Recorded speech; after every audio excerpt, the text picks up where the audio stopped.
Marxist feminism. Marxist feminism is a philosophical variant of feminism that incorporates and extends Marxist theory.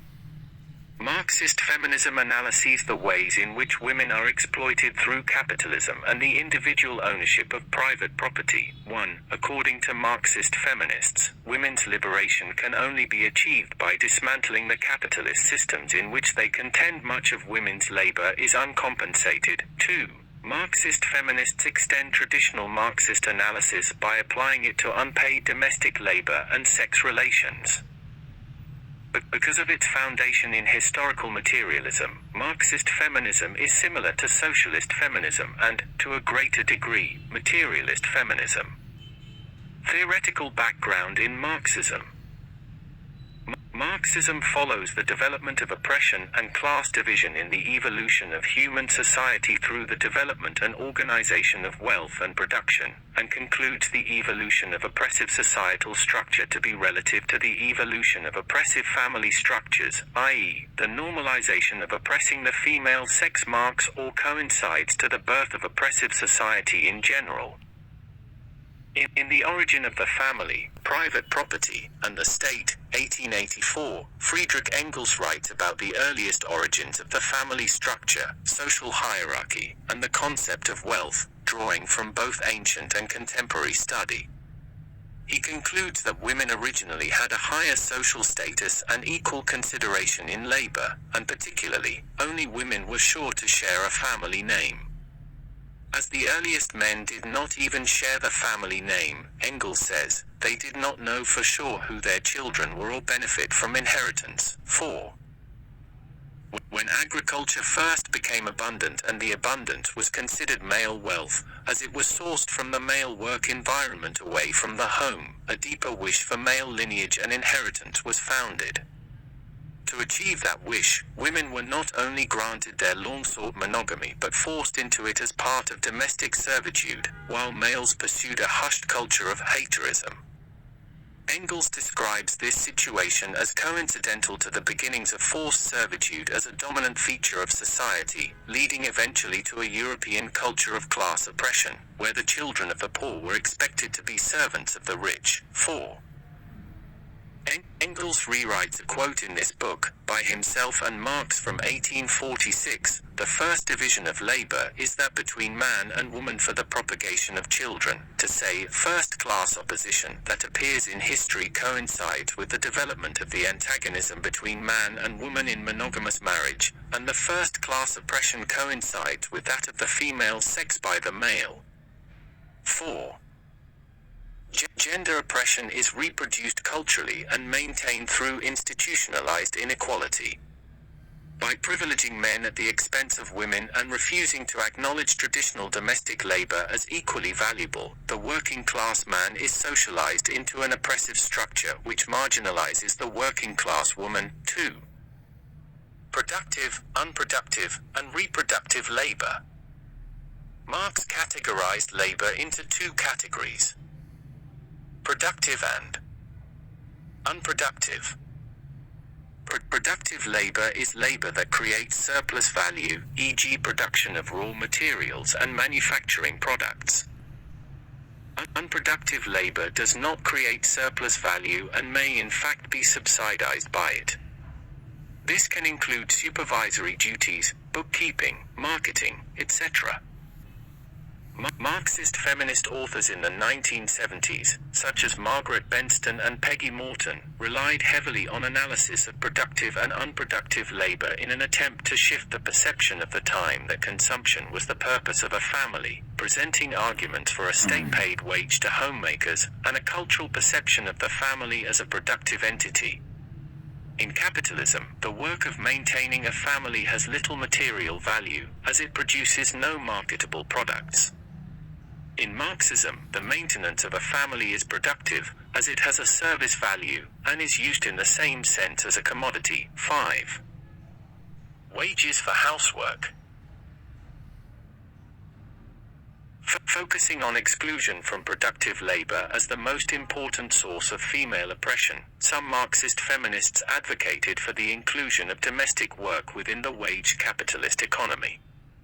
The idea of compensating reproductive labor was present in the writing of socialists such as Charlotte Perkins Gilman, 1898, who argued that women's oppression stemmed from being forced into the private sphere. 6. Gilman argued that conditions for women would improve when their work was located, recognized, and valued in the public sphere. 2. Perhaps the most influential effort to compensate reproductive labor was the International Wages for Housework campaign, an organization launched in Italy in 1972 by members of the International Feminist Collective. Many of these women, including Selma James, 7, Maria Rosa della Costa, 8, Brigitte Gautier, and Sylvia Federica, 9, published a range of sources to promote their message in academic and public domains.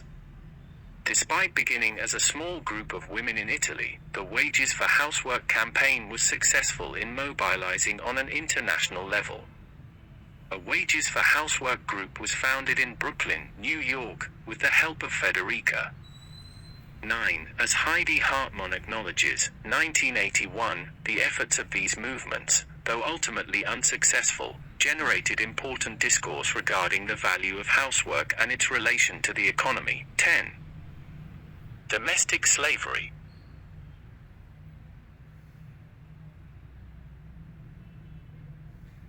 Many Marxist feminist scholars, in the vein of analyzing modes of oppression at the site of production, note the effect that housework has on women in a capitalist system. In Angela Davis' Women, Race and Class, the concept of housework is to deconstruct the capitalist construct of gendered labor within the home and to show the ways in which women are exploited through domestic slavery. 11. To address this, Davis concludes that the socialization of housework, including meal preparation and child care, presupposes an end to the profit motives reign over the economy.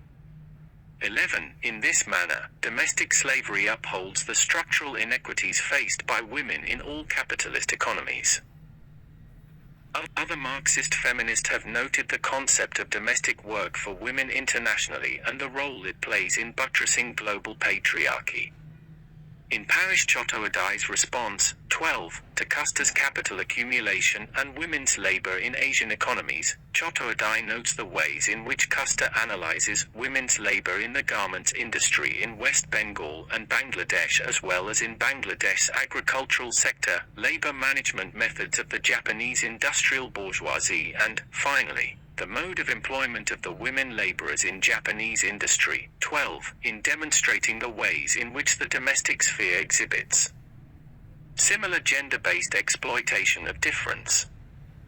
In both works, the gender division of labor, specifically within the domestic sphere, is shown to illustrate the methods the capitalist system exploits women globally.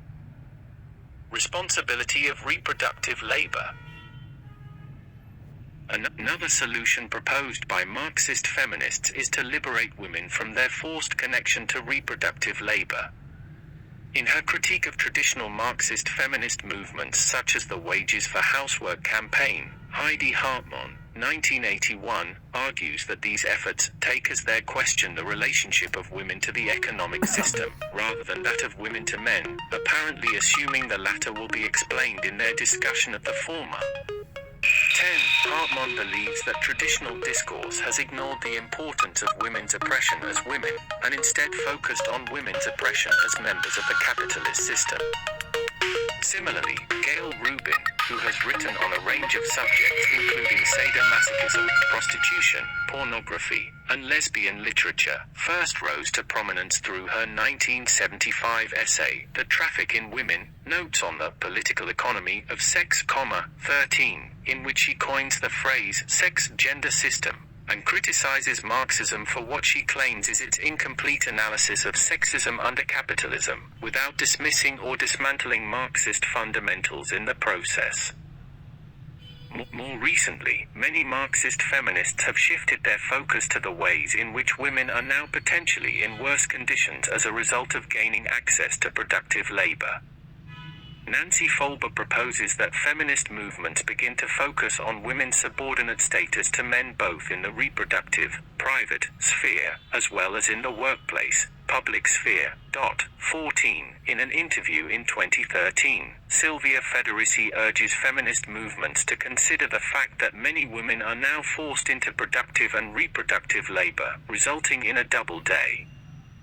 15. Federici argues that the emancipation of women cannot occur until they are free from the burden of unwaged labor, which she proposes will involve institutional changes such as closing the wage gap and implementing child care programs in the workplace. 15. Federica's suggestions are echoed in a similar interview with Selma James, 2012, and have even been touched on in recent presidential elections. 7. Affective and emotional labor.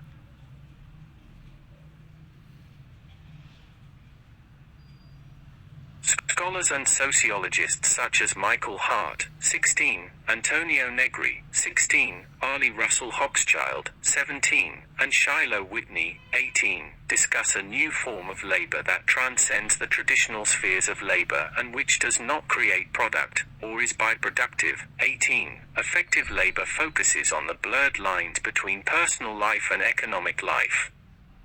Whitney states, the daily struggle of unemployed persons and the domestic toil of housewives no less than the waged worker are thus part of the production and reproduction of social life, and of the biopolitical growth of capital that valorises information and subjectivities. 18. The concept of emotional labor, particularly the emotional labor that is present and required in pink-collar jobs, was introduced by Arlie Russell Hochschild in her book The Managed Heart, Commercialization of Human Feeling, 1983, 17, in which she considers the affective labor of the profession as flight attendants smile, exchange pleasantries and banter with customers. Accomplishments and activism.